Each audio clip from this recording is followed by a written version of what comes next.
Next, we'll get to see some of those planes in action at the Dayton Air Show from 2003.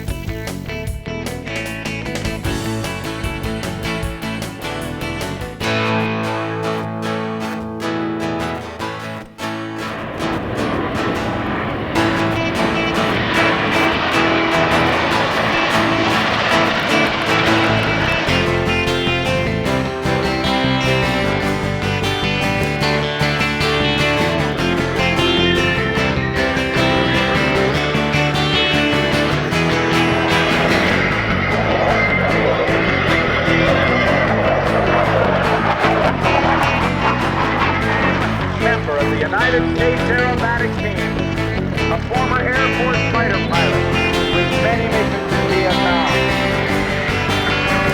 Now doing those tumbles and coming out flat on the man, working his way.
Into the left. Major horses established that hour at a very steep approach angle, presumably landing in mountainous terrain or a hostile environment. Demonstrating the stroke to landing capability, they will touch down and immediately reposition the propellers to full aft, stopping the aircraft at just 1,500 feet. You will notice that not only can the aircraft stop quickly, but it can actually taxi backwards.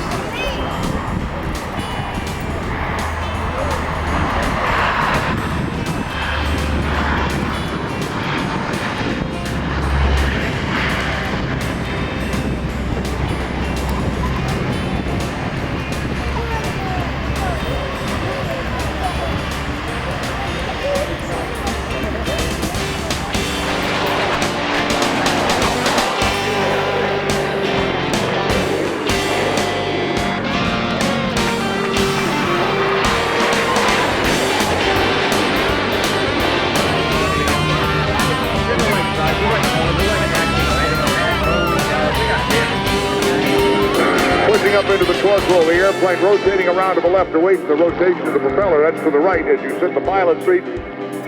She stops the airplane, letting it continue to rotate, hanging on the propeller, not dropping back into her own smoke and disappearing for just a moment as the nose tumbles over at 40 miles an hour. And now, from going backwards at 40, she's going forward at 110, 120, 130, 140, here's 150, and feeling 5 times the force of gravity as she yanks the stick back and gets it into the tumbling cartwheel across the sky in front of you. That's why she was making sure there was nothing laying around on the floor, because she's all negative out there. And it is everything is upside down out there. There's a recovery, rolling the airplane right side up as she's going to bring it around in front of us and fly the avalanche. Now, the 707, the Bennett.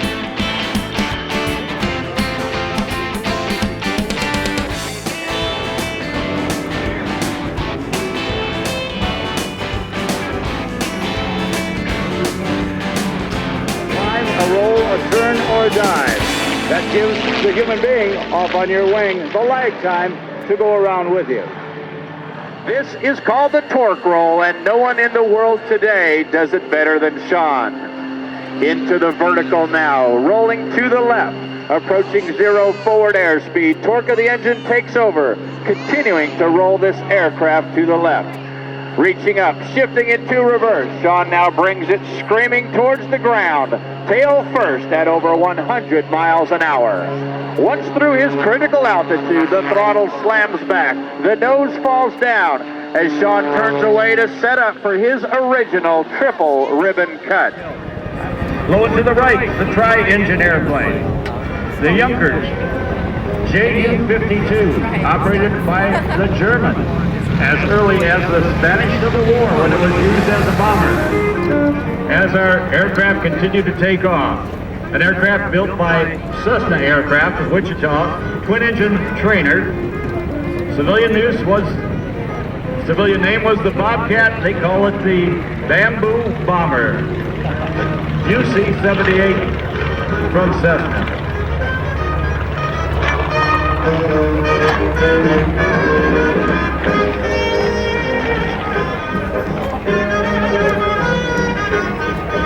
And now taking off, one of two aircraft built by Lockheed and called a P-38 Lightning. And we were talking today, maybe there's more accurate figures. However, as you see those twin-engine aircraft off on your left, to our knowledge, you are looking at 2/3 of the total active amount of P-38 flying in North America today. I'll make it easier for you. If we had one more in the sky, 100% of the flying P-38, the active P-38s would be in the air. Almost 10,000 were built. Why are they only a few left? They were cut up after the war. They were melted down. The engines were used for other things. Nobody needed them.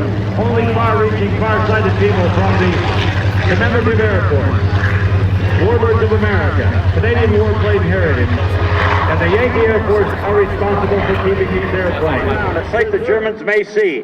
One of the over 12,000 Boeing Fortress aircraft coming in, 9 men on board, guns on top, guns in front. Watch for the ball turret, position on the bottom, midway past the fuselage.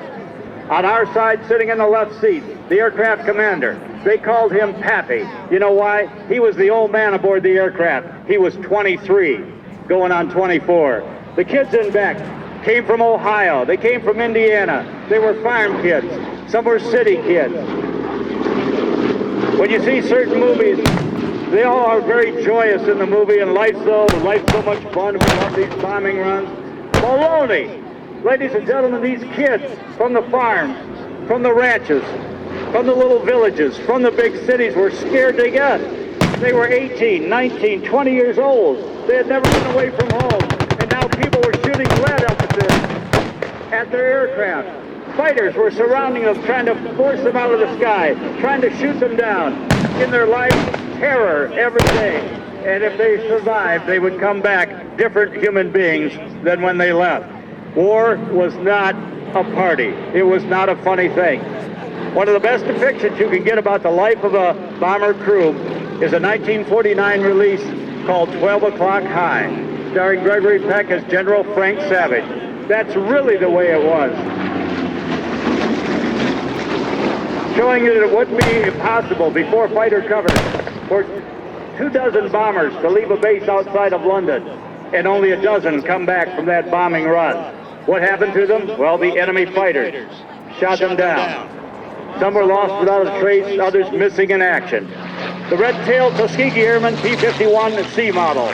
15,985 of those aircraft were built. Production was started before the war. The Douglas aircraft with the bomb bay doors open, the dive bomber sunk 4 of the enemy's flat tops. Look at this aircraft coming in here from Grumman, the F-6 Hellcat, built by the Grumman Iron Works to take a punishment.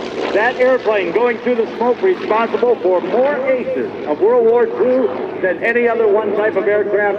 305 pilots got 5 or more kills in the F-6 Hellcat. You know why? Because that was part of the battle in the air they called it Mariana's Turkey Shoot.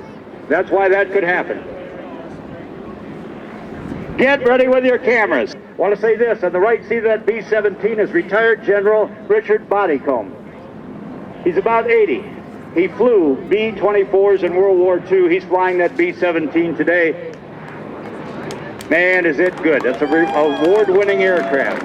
Okay, the bomber's coming in from your right. This will be the 3,200-foot wall of flame. It will be detonated by the 4-engine bomber coming in from your right. Just like the Pulesti low-level raids. Pulesti, Romania, where Hitler got his oil to run his war machine.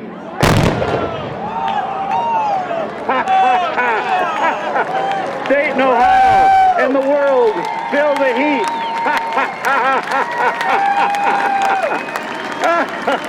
Oh, we are so fortunate to have this much fun. The B-17s, the B-24s could take a tremendous amount of damage and get their crew of 9 or 10 crew members home. But sometimes, even the Boeing and even the best pilots didn't have a chance. If you get a chance to watch that motion picture from 1949, 12 O'Clock High. Motion picture stunt pilot Paul Mantz deliberately crashed a B-17. With the gear up, he put it in on the grass, ripping out tents and stakes, stopped the airplane right where the cameras wanted him to stop. That was a studio shot, but some of it is real, and ladies and gentlemen, some of it is not very pretty. When our pilots went into World War II, they had averaged 168 hours of flight training before they went into harm's way and encountered the enemy.